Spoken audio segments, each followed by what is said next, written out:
contarte. Vamos a dejar las fiestas a un lado, vamos a ponernos serios, porque, bueno, hoy estamos decididos a sorprenderos. Hoy vamos a cambiar un poco el orden. Estamos acostumbrados a despedir los programas de los lunes con las recomendaciones y, sobre todo, dejando claras algunas de las dudas más frecuentes en muchos temas legales. Hoy tenemos a Adrián un poquito más pronto de lo que os tenemos acostumbrados. Adrián, ¿qué tal? ¿Cómo estás?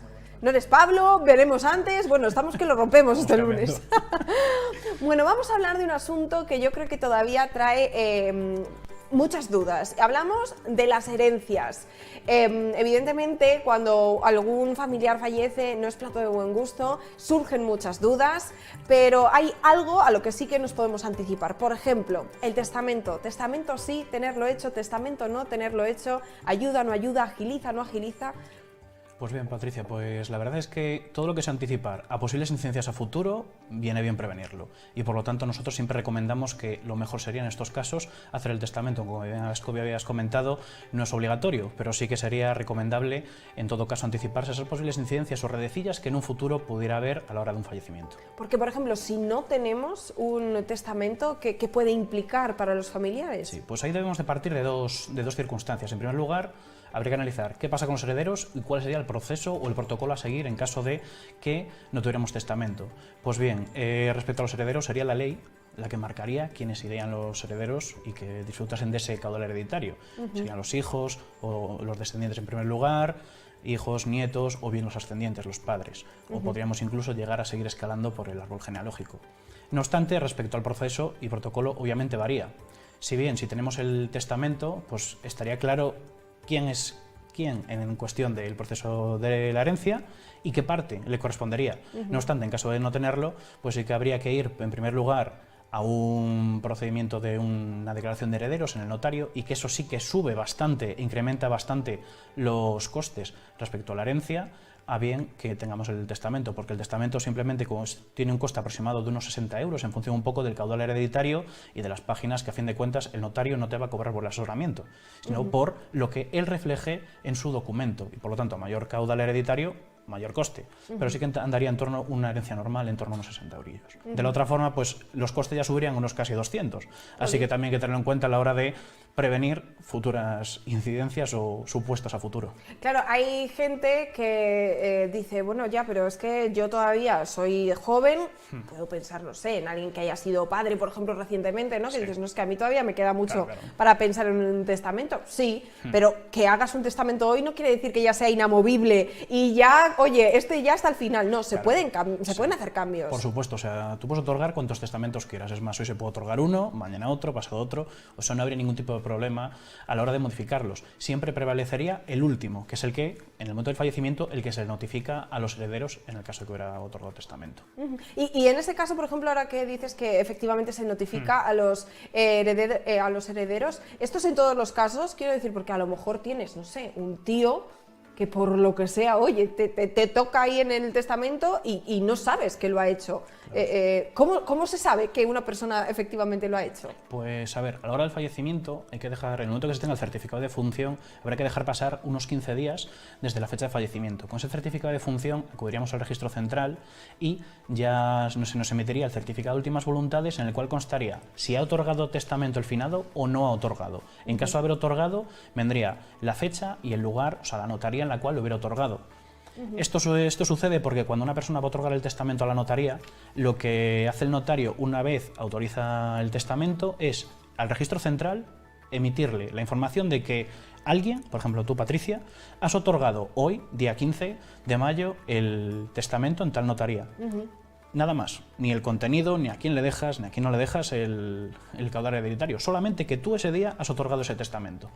Pues bien, en el certificado de últimas voluntades lo que aparecería será eso, que tú, Patricia, habrías otorgado en esa fecha, y por lo tanto con ese certificado nosotros podemos acudir a la notaría, o bien ir presencialmente, o en caso de que hubiera otorgado el testamento en otra notaría de otra ciudad, pues podemos a un notario de nuestro domicilio decirle, por favor, necesito una copia de este testamento, y entre notarios pues lo agilizarían, ¿no? Sí, y te facilitarían bastante los trámites.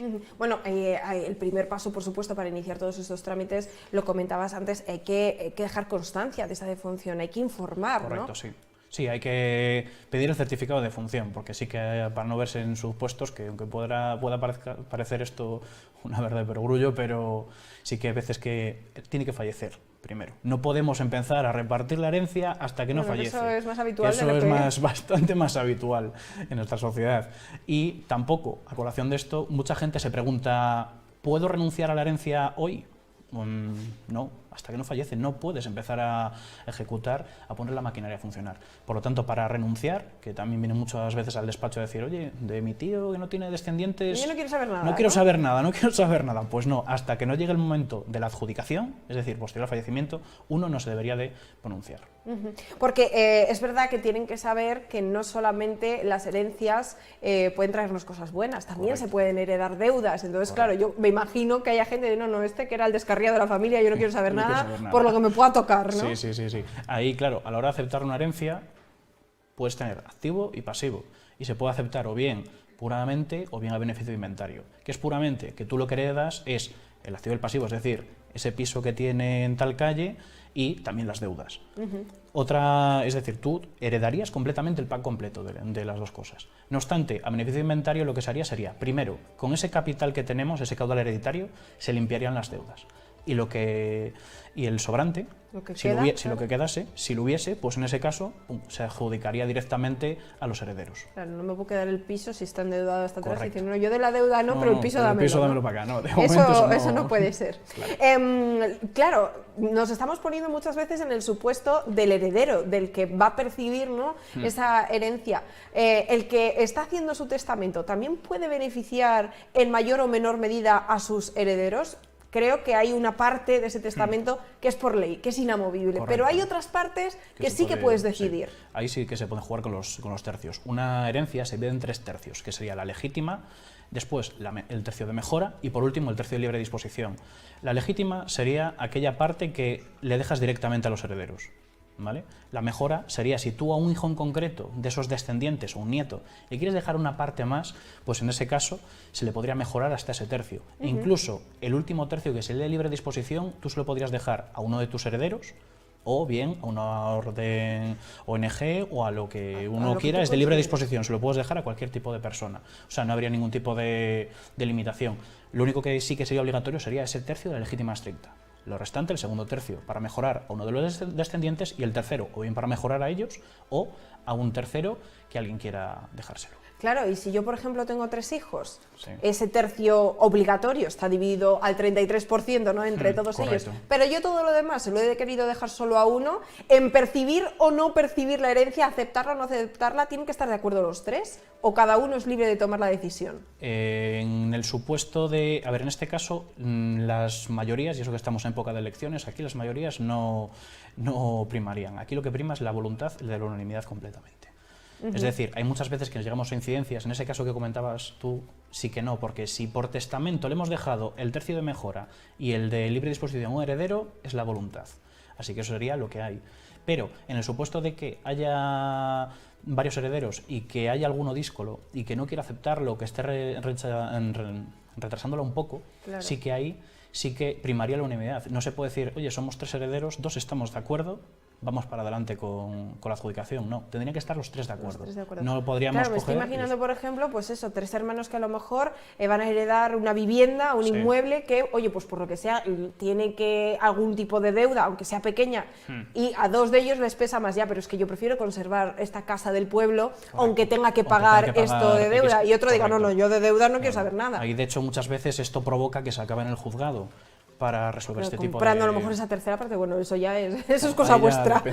Habría que asesorarles bien en ese momento para ver cuál sería la posición más justa para las partes y para el máximo beneficio para todos. Bueno, es que fíjate, parece que esto es algo por lo que todos, por desgracia, tenemos que pasar en algún momento de nuestra vida, y aún así la de dudas que genera. Nosotros hoy hemos resuelto las más frecuentes, las que nos habéis hecho llegar a través de vuestros mensajes, pero bueno, seguro que si os queda alguna más, que os quedarán, pues lo más inteligente es poneros en contacto con el equipo. Adrián, vosotros estáis cualificadísimos para resolver cada caso concreto, que es de lo que se trata. Nosotros haríamos un asesoramiento integral a cada cliente para decirle qué sería la postura más ventajosa o menos ventajosa, cuál sería la mejor solución para cada circunstancia, porque cada caso, cada herencia es un mundo distinto. Y hay que estudiarlas todas completas y a partir de ahí individualizadamente asesorar a cada cliente. Además que lo hemos comentado hoy con Adrián y cada vez que viene alguien del equipo de RBH Global, mejor las cosas, tenerlas atadas y bien atadas, llámese testamento, llámese contrato de compra-venta, llámese pacto de socios, llámese como se llame, mejor todo por escrito y bien atado, que luego nos llevamos las sorpresas. Correcto.